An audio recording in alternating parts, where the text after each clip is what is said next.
49 fertility centre మీకు అందిస్తుంది కేవలం 899 రూపాయలకి ఫర్టిలిటీ అసెస్మెంట్ ప్యాకేజ్. అందరికీ వనస్థలిపురం ఘటన తెలిసిందే ఆల్మోస్ట్.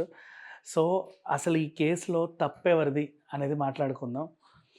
విషయంలోకి వెళ్తే మనకు మామూలుగా జంటల్ని ఎలా కలుపుతారంటే అరేంజ్డ్ మ్యారేజ్ కొంచెం తెలిసిన ఊర్లలో ఎవరైనా బంధువులు ఉంటే వాళ్ళకి వీళ్ళకి చెప్పి ఇట్లా మా కులంలో ఒక అబ్బాయి ఉన్నాడు, సేమ్ క్యాస్ట్ అమ్మాయి ఎవరైనా ఉంటే చూడండి అలా చెప్తా ఉంటారు. కొంచెం ఊరు అప్పుడప్పుడు కలుస్తూ ఉంటుంది. ఇది ఎలా కలుస్తుంది అంటే తెలంగాణలో ముఖ్యంగా మహారాష్ట్ర నుంచి చంద్రపూర్, బల్లాషా అవి వస్తాయి. నాగ్పూర్ నుంచి ఇటు బార్డర్స్.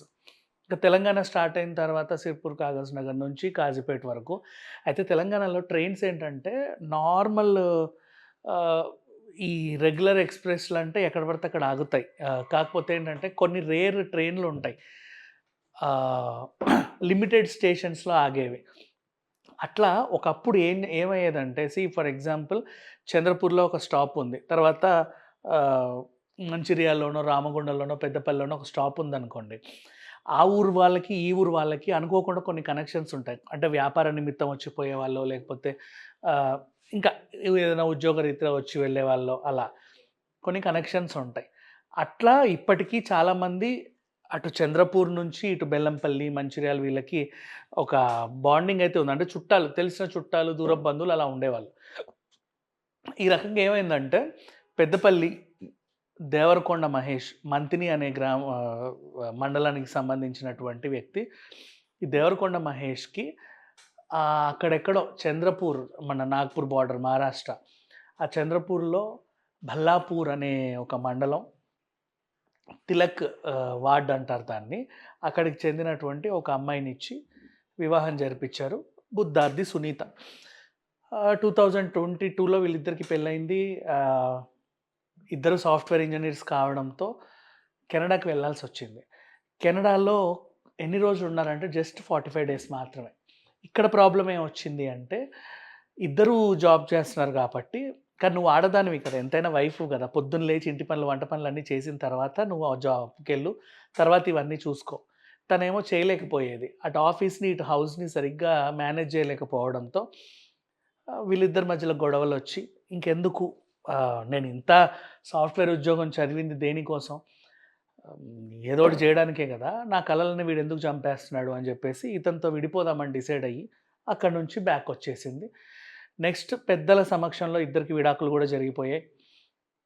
ఆ తర్వాత త్రినాథ్ అనే ఒక ఆయన్ని పెళ్లి చేసుకొని వనస్థలిపురంలో కాపురం పెట్టింది. అక్కడే త్రినాథ్ వాళ్ళ తమ్ముడు, ఇంకా వాళ్ళ తల్లి, అత్తయ్య వీళ్ళందరూ కలిసి అక్కడ ఉంటున్నారు. Green city colony. ఇక్కడ అసలు విషయానికొస్తే ఇప్పుడు ఎప్పుడైతే విడాకులయ్యాయో ఆ టైంలో విడాకులు కావాలంటే ఏం చేయాలి? కేసులు పెట్టాలి. ఏమని పెట్టాలి? గృహహింస, 498 చట్టాన్ని కొంచెం దుర్వినియోగం చేసి ఈవిడ పలు కేసులు పెడితే అక్కడ వీళ్ళు కూడా లుకౌట్ నోటీసులు జారీ చేస్తే కెనడాలో అతనున్న కంపెనీ అతన్ని పంపించేసి ఉద్యోగంలోంచి తీసేసింది. ఆ తర్వాత ఇండియా వచ్చాడు. విడాకులయ్యాయి, అన్నీ అయ్యాయి. ఇప్పుడు మళ్ళీ జాబ్ కోసం ట్రై చేస్తే జాబ్ రావట్ల. వీసా రద్దయిపోయింది. అంటే ఏదో పెద్ద నేరం చేశాడు ఇతను అన్నట్టుగా చాలా కేసెస్‌లు పెడితే అండ్ కాలక్రమేణా వీళ్ళ అమ్మ కూడా చనిపోయింది. ఒంటరిగా ఉంటున్నాడు. అనుకున్న జాబ్ రావట్లేదు. వచ్చిన జాబ్ తను చేయలేడు. ఎందుకంటే ఆల్రెడీ ఒక మంచి స్టేటస్‌కెళ్ళిన తర్వాత ఇప్పుడు మోస్ట్‌లీ లే ఆఫ్‌లు అవుతున్నాయి కదా! దొరకట్ల. కారణం సునీతే అని చెప్పి ఇతని మీద పగ పెంచుకున్నాడు. సునీత ఏం చేసింది? అసలేం పెళ్లి కాలేదు, ఇదే ఫస్ట్ టైమ్ అన్నట్టుగా ఈ శ్రీనాథ్ అనే అబ్బాయిని పెళ్లి చేసుకుంది.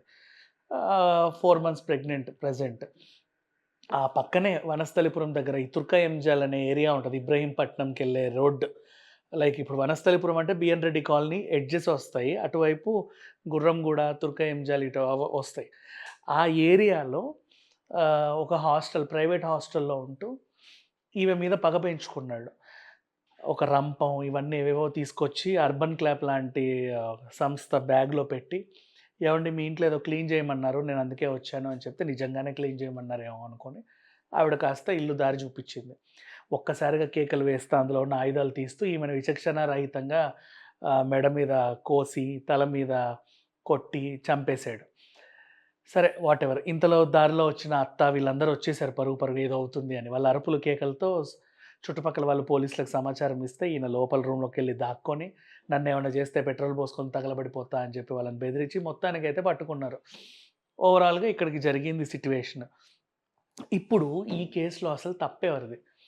ఫస్ట్ ఆఫ్ ఆల్ మనం మాట్లాడుకుంటే ఆహ్, సునీత కలల్ని తొక్కింది ఇతను. ఎలా? ఏ విధంగా? అని అనుకుంటే ఇప్పుడు ఈ దేవరకొండ మహేష్, నాట్ ఓన్లీ దేవరకొండ మహేష్, చాలామంది సమాజంలో ఎలా ఉన్నారంటే, నువ్వు డాక్టర్‌వయితే నీకు డాక్టర్ పెళ్ళామే కావాలి. నువ్వు ఇంజినీర్‌వయితే నీకు ఇంజినీర్ భార్యే కావాలి. ఆ!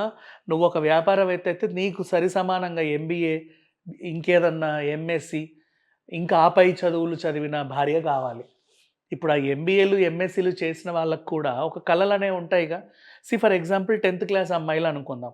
ఎందుకు 10థ్ క్లాస్ అంటారు అంటే, చదువు పర్వాలేదని ఆపేసుకుంటారు వాళ్ళే బలవంతంగా.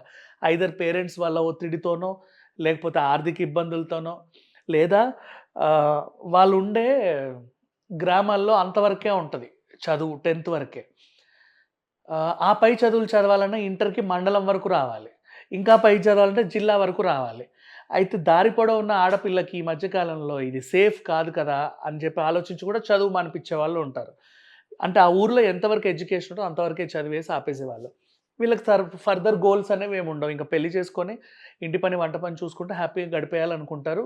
లైక్ హౌస్ వైఫ్ లాగా ఉండాలనుకుంటారు. ఇలాంటి వాళ్ళని నీకు ఇంట్లోకి పని మనిషికే, లేకపోతే ఇంటి పని, వంట పని చేయడానికి కావాలనుకుంటే నువ్వు ఇలాంటి వాళ్ళని పెళ్లి చేసుకోవచ్చు. అప్పుడు కాపురాలు బావుంటాయి నిజంగా. నువ్వు చెప్పిందల్లా వింటారు. హ్యాపీగా ఉంటది. లేదు, లేదు, లేదు, నేను సాఫ్ట్‌వేర్, నాకు గూడా ఒక సాఫ్ట్‌వేర్ ఆవిడే కావాలనుకుంటా.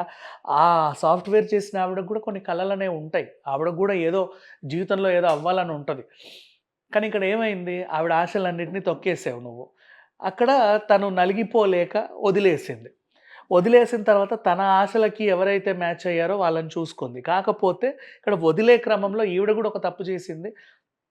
సెక్షన్‌ని ఆహ్, అంటే ఇంకో రకంగా వాడి మిస్‌యూజ్ చేసింది. ఎందుకంటే చాలామంది కామనే విడాకులు కావాలి అని అడిగితే ఇలాంటి కేసులే పెడుతున్నారు. గృహహింస, అత్త కొట్టింది, మామ కొట్టాడు, ఆడపడుచు గీరింది, తోడల్లుడొచ్చేసి నన్ను ఏదో రోజు గిల్లేవాడు. ఇట్లా పిచ్చి, పిచ్చి, పిచ్చి, పిచ్చి అన్నీ పెట్టేవాళ్ళనమాట. అవన్నీ గూడా కేసులు తీసుకొని కోర్టులన్నీ అంటే బలమైన కేసులివి. ఆల్‌మోస్ట్ చెప్పాలంటే నన్ను అటెంప్ట్ మర్డర్ చేశారు, తల తీసి గోడకేసి కొట్టాడు.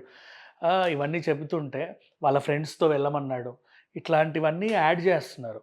దీనివల్ల ఏంటంటే వాళ్ళ మీద బలంగా నేరాలు మోపబడిపోయి, వాళ్ళ ఉద్యోగాలు పోతున్నాయి, వీసాలు రద్దవుతున్నాయి. తర్వాత జీవితం ఏంటో అర్థం గావట్ల. ఆ రకంగా వాళ్ళు పగ పెంచుకున్నారు. ఆఫ్‌కోర్స్ ఈ సిట్యుయేషన్ రావడానికి గూడా వాళ్ళే కారణం అనుకో తర్వాత సంగతి. సరే ఇక్కడ ఇద్దరు తప్పు చేశారు. ఈవిడ చేసిన మూడో తప్పేంటంటే, ఆ శ్రీనాథ్ అనే ఆయన్ని పెళ్లి చేసుకునేటప్పుడు నాది ఇదే మొదటి పెళ్లి. నాకు ఇంతకుముందు పెళ్లవ్వలేదని జెప్పింది.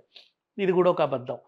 సరే ఇట్లా అందరూ తప్పుల మీద తప్పులు, తప్పుల మీద తప్పులు అందరూ చేశారు. కాకపోతే చివరికి ప్రాణం పోయింది మాత్రం ఈవిడది కాబట్టి మనం అతని గురించి ఏదో మాట్లాడుకుంటున్నాం. లేదు ఒకవేళ అతని ప్రాణం పోయి ఈవిడ బ్రతికున్నా ఇంకో రకంగా మాట్లాడుకునే వాళ్ళమేమో ఈ టాపిక్‌ని నాకు తెలీదు. సరే ఏదేమైనప్పటికీ ఈ మధ్య కాలంలో సంసారాలు చాలా ఈజీగా చెడిపోతున్నాయి. దానికి కారణం ఇదే. ఇక్కడే వచ్చింది. మీరు ఒక స్టేటస్ ఉంది అంటే నీకు ఆల్రెడీ ఒక స్టేటస్ ఉంది గదా!